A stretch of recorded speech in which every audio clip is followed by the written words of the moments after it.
A gente fala de economia agora. Hoje, os bancos centrais de Brasil e Estados Unidos anunciam as novas taxas básicas de juros.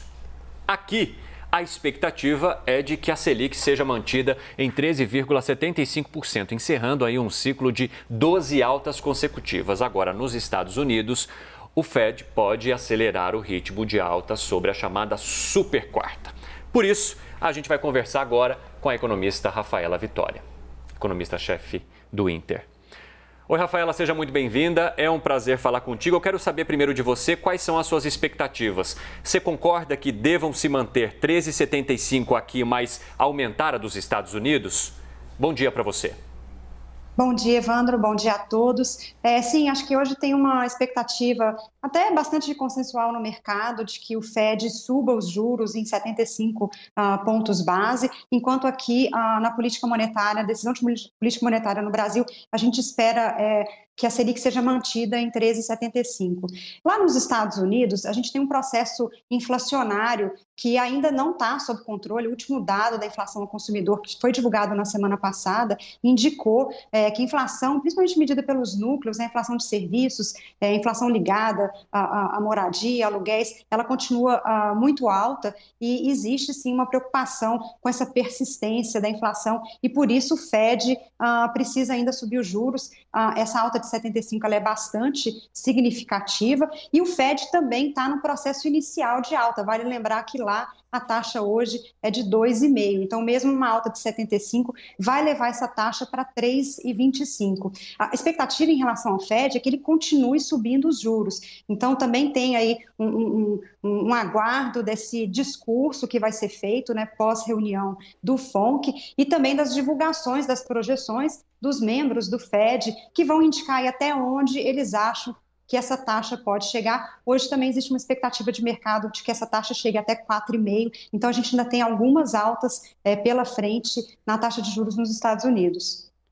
Rafaela, muito bom dia, obrigada por falar com a gente. Bom, por aqui a gente tem a expectativa de que a taxa básica seja mantida em 13,75% ao ano e mais importante do que isso, do que a própria decisão em si, do que a gente já espera, é o que o Banco Central vai sinalizar no comunicado que ele vai soltar, né? De qual que deve ser a ideia ou a perspectiva da economia daqui para frente, que se de fato vai continuar numa toada de inflação caindo, né, numa deflação, ou se podemos ter problemas ou uma perspectiva pior mais para frente e com isso a alta dos juros continuar ou ser revista?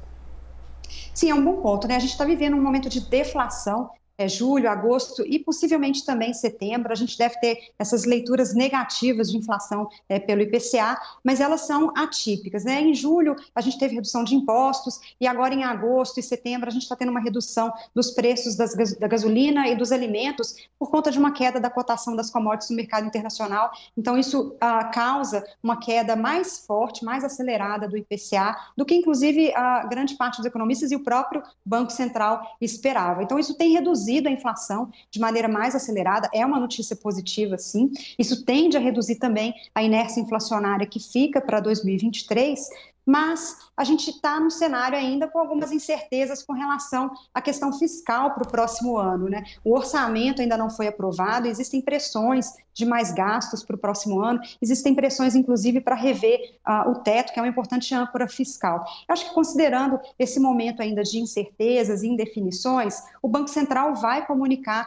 que deve manter a taxa de juros alta por um bom tempo, né? Até a gente ter certeza de que a convergência da inflação para a meta ela vai se concluir, ou seja, né, se a política fiscal também vai combinar aí com a política monetária, mantendo algumas restrições na nossa economia e fazendo com que realmente a inflação caia para a meta. Lembrando, né, nossa inflação está em 8,70 e o teto da meta para esse ano é de 5, o teto da meta para o próximo ano é de 4,75. Então, mesmo uma inflação que caia para mais ou menos 4,70, 4,80 no próximo ano, a gente ainda está com uma inflação bem próxima do teto da meta, alguns economistas ainda projetando uma inflação acima da meta para 2023.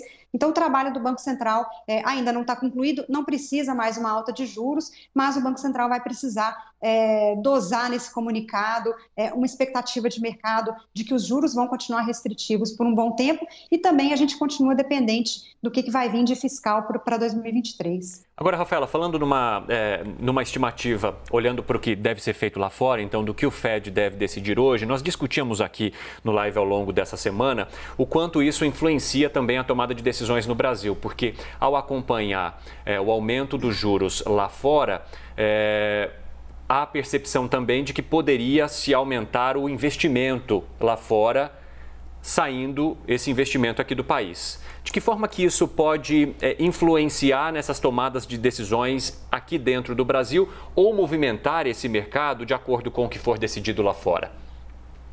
Sim, é importante separar o investimento, né? Os dois tipos de investimento. Você tem um investimento no mercado financeiro, né? Um investidor de curto prazo que compra títulos e ações na bolsa. E, de fato, sim, quando os juros nos Estados Unidos estão mais altos, eles estão em alta, e a expectativa de que a taxa de juros americana subisse, ela ainda foi ampliada, né? Um mês atrás a gente falava em juros ali próximo de 3,80 e agora a gente fala-se em juros próximo de 4,5. Então, sim, um juro maior nos Estados Unidos tende a trazer o investidor de volta para os títulos americanos. A renda fixa americana, que é considerada muito segura no mundo, ela fica mais atrativa e a gente vê esse fluxo de investidores saindo de ativos de risco, da bolsa, países emergentes em geral. O risco de países emergentes teve uma pequena alta nas últimas semanas por conta desse movimento. Agora, por outro lado, a gente tem um investimento de longo prazo, um investimento em projetos, infraestrutura e outras expansões, e esse investimento ele olha mais para as perspectivas econômicas e não exatamente para essa taxa de juros que é usada para a política monetária. E nesse sentido, a gente tem visto um aumento do investimento estrangeiro no Brasil esse ano. A expectativa é que a gente tenha aí entrada cerca de 60 bilhões de dólares em investimento estrangeiro no país.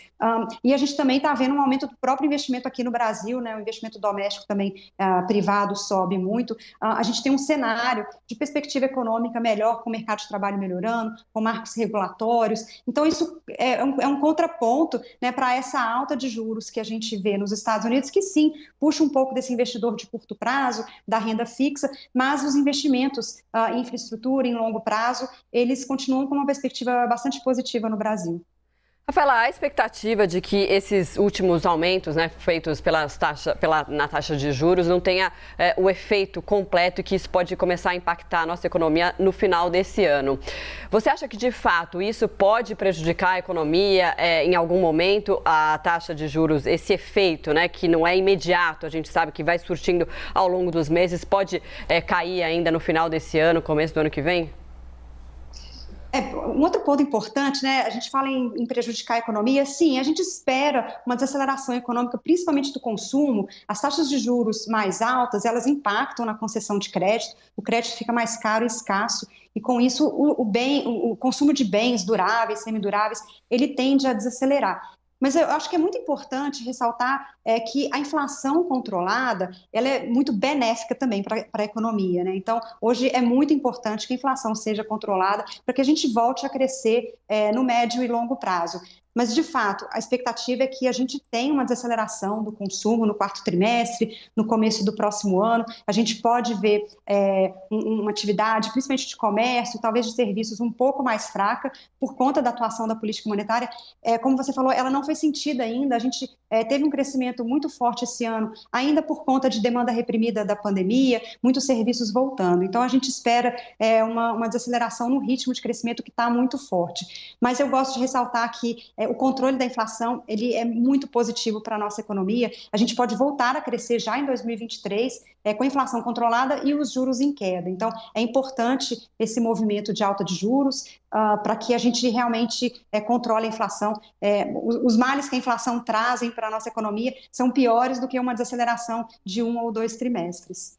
Rafaela Vitória, economista-chefe do Inter, muito obrigado por conversar conosco e daqui a pouco também a gente atualiza você que nos acompanha sobre essa possibilidade de permanência ou aumento das taxas de juros aqui no Brasil e fora dele também. Obrigada, bom dia.